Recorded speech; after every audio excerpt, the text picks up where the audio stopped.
Hi, my name is David Heatley and I'm one of the company directors and founders of Cycling Inform.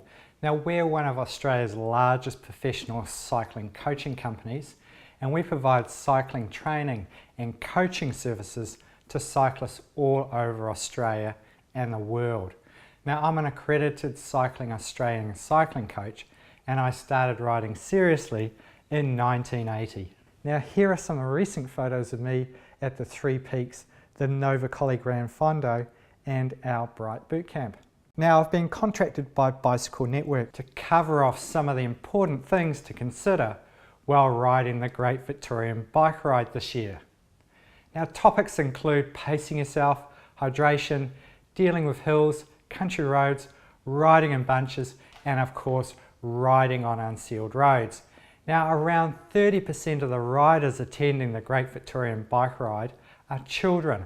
So at the end of this video, I'm also going to give some important tips to teachers that are looking after their students. Now remember that the Great Victorian Bike Ride is run over 9 days, of which you'll be riding for 8 of them. You see there's a rest day in the middle. And one of the biggest things you can do to make it successful is in how you pace yourself. Now on the first day, everyone's excited to get started. And sometimes that enthusiasm makes people ride the first few days flat out. Now this is not a problem if you're used to riding hard for 7 days. But if you aren't, you might find that after day 4, you'll be struggling a bit. Now not only that, you've got another 4 days to go. So I recommend that you consider taking the first few days easy and then ramping it up for the rest of the event. Now even if you do pace yourself, you may find yourself having a bad day. Now that's okay. If you feel nauseous, faint or ill, consider taking the SAG wagon or contacting the event assistant phone number found in your rider's pack. And the last thing I wanted to cover off is to remember to ride within your limits. Take regular breaks, eat even if you don't always feel like it, and drink regularly.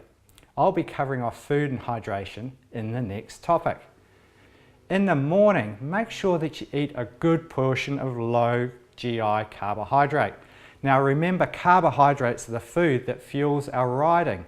So foods like muesli, porridge or brown bread are really great choices. It's also really important to take some additional food with you as well. Now you'll want to choose foods that are easy to digest and have a carbohydrate component in them.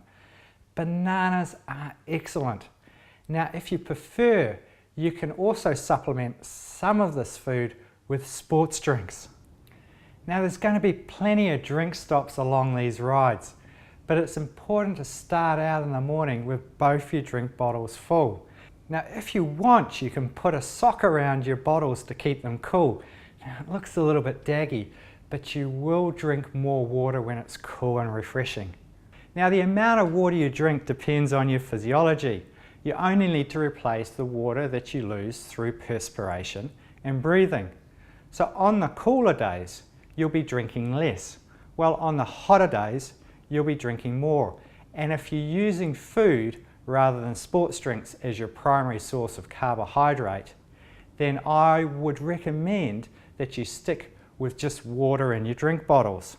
A good way to test your hydration is to look at the color of your urine. And if it's dark yellow and very smelly, you need to drink more. If you're going to the toilet a lot and it's clear, then you're drinking too much. Now if this is all sounding a little bit confusing, here's a simple rule. If you get thirsty, then you aren't drinking enough. But don't drink too much that you need to go to the toilet every 30 minutes. And eat before you get hungry. Okay, to finish off, nutrition and hydration is a really personal thing. So use your training rides as experimentation and have your nutritional plan sorted and tested well before you get on the ride. So now we're going to talk a little bit about hills. Hopefully during your training you've included some hills, as this year's event does have some big hills in it. And here are 2 tips. Be aware that some riders will really slow down on big hills, both going up and down. So if you are passing them, make sure you give them plenty of room while being respectful to other road users. Now the other thing is to gear down to the easiest gear before you start the hill. There's nothing worse than stalling your bike on a climb because you're overgeared. And it's also bad for your bike to change gears under heavy loads. Country roads. Now don't be lulled into a false sense of security. Country roads are often quiet, but it's still very important to keep left at all times. Now do not ride on the right hand side of the road. And this is especially important when the roads are windy or when there are crests and you can't see the traffic coming towards you. Now a good idea is to call car up when there's a car in front of you and car back when there's one behind you. Now I know this gets a little bit tedious, but it does help keep everyone safe. Now while we're on the subject of country roads, you will encounter some unsealed roads this year. So carry a spare inner tube and pump at all times, and know how to swap out your inner tube if you do have a puncture. And look out for potholes and uneven surfaces and warn other riders about them. Now finally, consider using more robust tyres. While most mountain bikes and hybrids have fairly heavy duty tyres, if you are riding a racing bike, then consider a tyre like the Continental Gator Skin, which is my personal choice of tyres rather than a light racing tyre. Now I teach a lot of people to ride in bunches, and the rules are always simple. Always ride within your ability and never overlap wheels unless you're a very experienced rider. Now I like to sit a little to the left or the right of the wheel in front of me, and that way I can move around the rider if something happens rather than straight into the back of them. Now hills are the other area to be very careful of.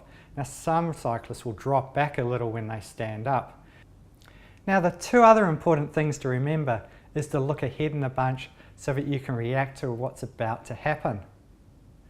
And if you are riding at the front of a bunch, it's your responsibility to direct the bunch around big potholes, uneven surfaces, and warn riders when you're about to stop. Now when riding in a bunch, make sure those calls are being passed down so the other riders know as well.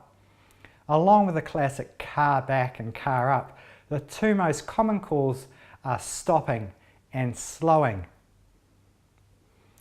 Now we're almost there, and I've got one final tip, and this one's for the teachers. Now make sure that the students that you're looking after have phone numbers on them for both you and the parents that are riding. Now this helps the support staff get in contact with the students' right contact people if they've involved in an accident.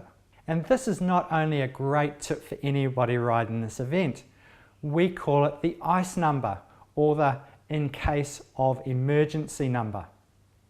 So that wraps it up, and I hope these tips help you have the best time while riding the Bicycle Network's Great Victorian Bike Ride this year. And don't forget to visit our website.